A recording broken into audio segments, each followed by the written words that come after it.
So I'm going to use a map from the 1800s because Waterville hasn't changed that much. Good afternoon, I'm the Mainely digger, and this video is not about digging at all. This video is about Waterville, Maine. Like I said, this video is about the things you need to know before you come to Waterville, Maine. Either if you're staying a day, like a stop off point, because that's really what Waterville is, or if you're staying for a week, enjoying different sites, this is what you need to know. This is what you need to take away from my video, or before you come to Maine. So a lot of people, when they come to Maine, they either go to the coast, or when they don't go up north for whatever reason, or they go up north, they go to Bangor, they go to Farmington, they go to Rangeley, they go to all these different places up north, and they either stop in Waterville for a day and sleep at a hotel, get some food in the morning, and then they take off. But they don't really stay in Waterville. There's so much in Waterville that people miss because they're not paying attention, because they're focused on the bigger picture of getting to where they want to go versus where they're staying on the way. So this is Waterville. These are the reasons why I love Waterville, and these are the things you need to know before coming to Maine and going into Waterville. Mainly Before I start, let's talk about Operation ReBoot. Operation ReBoot Outdoors is an organization, a nonprofit organization for veterans to get them out into the woods, to take them out hunting and fishing. It is ran by Dan and Nicole Waite. If you are interested in Operation ReBoot Outdoors, they have a YouTube channel where they discuss outdoors and how they help veterans. They discuss their organization, and they have a coffee time or a coffee talk that happen. They have it every week. Different veterans come on. Dan talks about his struggles coming back from Iraq. Dan has 2 combat deployments. He's an Army veteran. I'm not pushing any merchandise, and I get none of this profits. All the profits go to Operation ReBoot, and it's a nonprofit. So like I said before, and this is our number one thing you need to realize about Waterville, is its location. It's right pretty much in the middle of the state, which makes it access to different places easy. That's why people stop there. It's a stopping point. Waterville is a stopping point.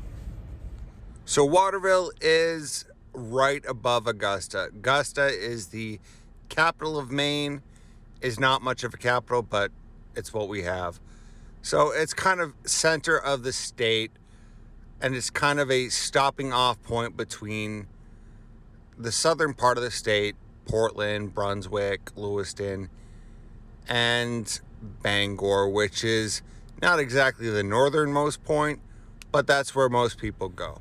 So our second point, or my second point, and what you need to realize is that there is so much history in Waterville. It was established in the 1800s, but it goes further, I'd say back to the 1600s, easily. There's Revolutionary War history there. There's Civil War heroes that lived in the town of Waterville. It's an amazing history. It's an amazing place. That's one of the reasons why I love it so much. I myself, as you can tell, love history, but it has always been a stopping point for people because they have the Teutonic Falls there.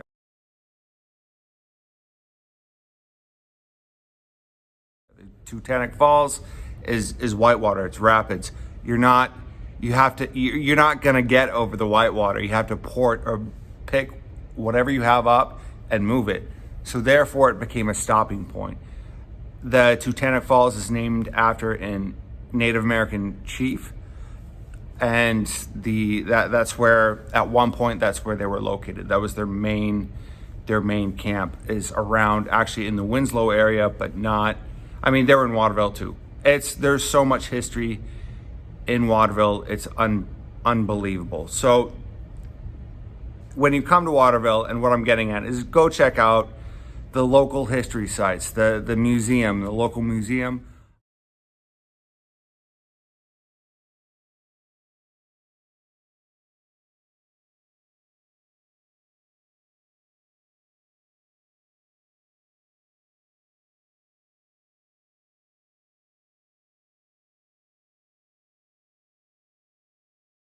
I volunteered there. It's an amazing spot. There's a lot of information there. If you like history, check out the Teutonic Falls, a gorgeous spot. The Hathaway building, which is a mill.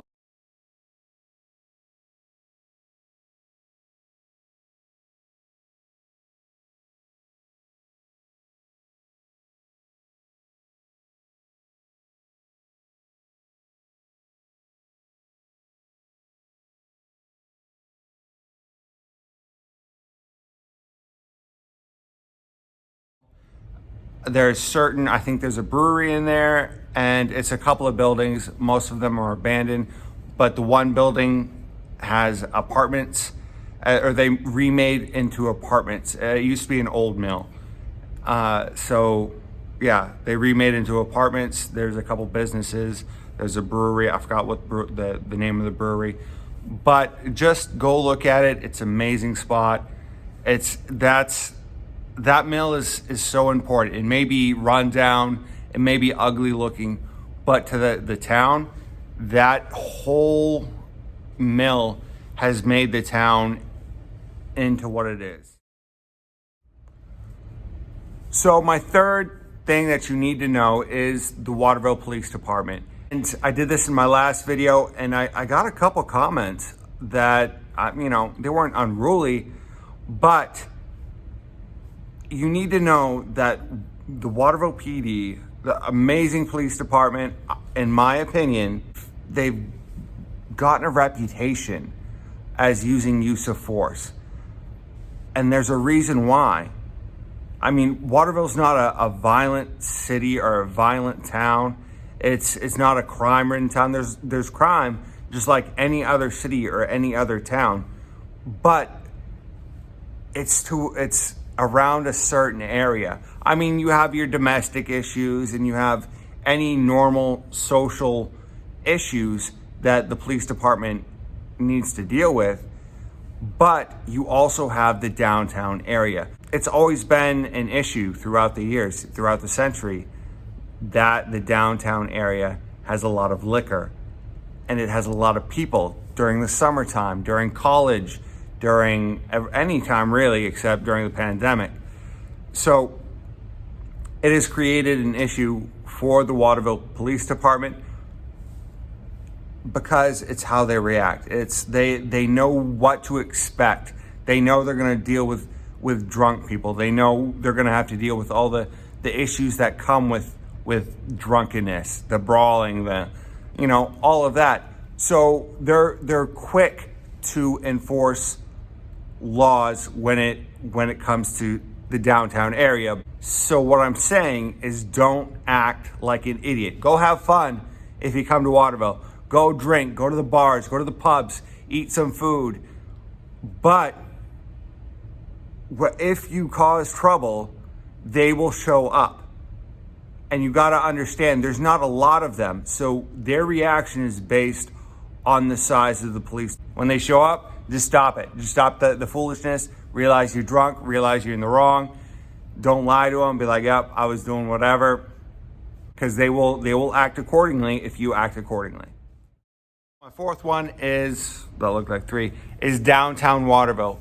Downtown Waterville is a very small, Waterville itself is small, but there's so much food. There's so much life and nightlife in that part, the very small part of downtown or Waterville that is downtown.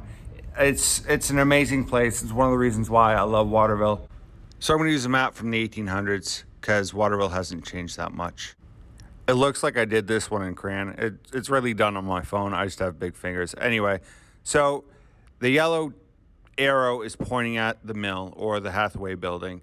The red slash is downtown. It's I'm pretty sure it's right about or less than a quarter of a mile completely. So it's, like I said, it's not that much, but there is so much in that small area. So we're going to start off with Mainely Brew, which is a pub. It's my favorite pub. It has to be. I would suggest this pub, restaurant, bar over any other in the downtown area. Great food, great beer. It's also in the oldest building still standing in downtown Waterville, which is the post office. It's just a cool building. If it's in this picture, it's off to the left. Just a really cool building and a really cool pub. The next restaurant, it looks like a bar, but it's not. It's a restaurant. It is Cancun Mexican restaurant. It's important because in Maine there's not a lot of good Mexican food, authentic Mexican food. I've been to Texas. I've lived in Arizona. I've been on the border. I've had real Mexican food, and this is about as authentic as you get. It's good food. The owner is awesome. Hector is a good guy. The next restaurant, and this is kind of odd, especially in Waterville, is the Jewel of India. Amazing food. It is authentic Indian cuisine. They have different types of food, but it is about as authentic as you get. Like it's just interesting because it's different. It's very different than what Waterville, Maine normally has. So our next one is Jorgensen's, which has amazing coffee. I mean, Waterville has Aroma Joe's, it has Dunkin's, it has Starbucks, but Jorgensen's is it's a family-run business. Like if you want to go in and have a conversation with someone about politics, a decent, respectable conversation, this is where you go. Or if you want to go and just have a cup of coffee and read a newspaper, this is where you go. It's also a deli. It has amazing fresh food. It's just a great family-owned business. I'm going to stop at Jorgensen's because there's so many in Waterville. I could make a whole nother video on restaurants and food in Waterville, but I'm not. I could go on and talk about Waterville for a long time. So this is the last fact that I'll give you, that I'll send you off with. Maine itself, there's a lot of fishing in Maine. There's a lot of hunting in Maine. There's a lot of travel in Maine. So Waterville is, like I said, it was the middle point. It's a middle point in Maine to go different places. To go to the east or northeast up to Bangor, or go to the west, which is Rangeley, Farmington. Farmington's awesome. All these different places that you can go, but you can go through Waterville to get there. You take the highway up to Waterville, you get off the highway, and then you take the back roads to wherever you want to go. But Waterville is the kickoff point. Waterville is the stopping point, the portage point.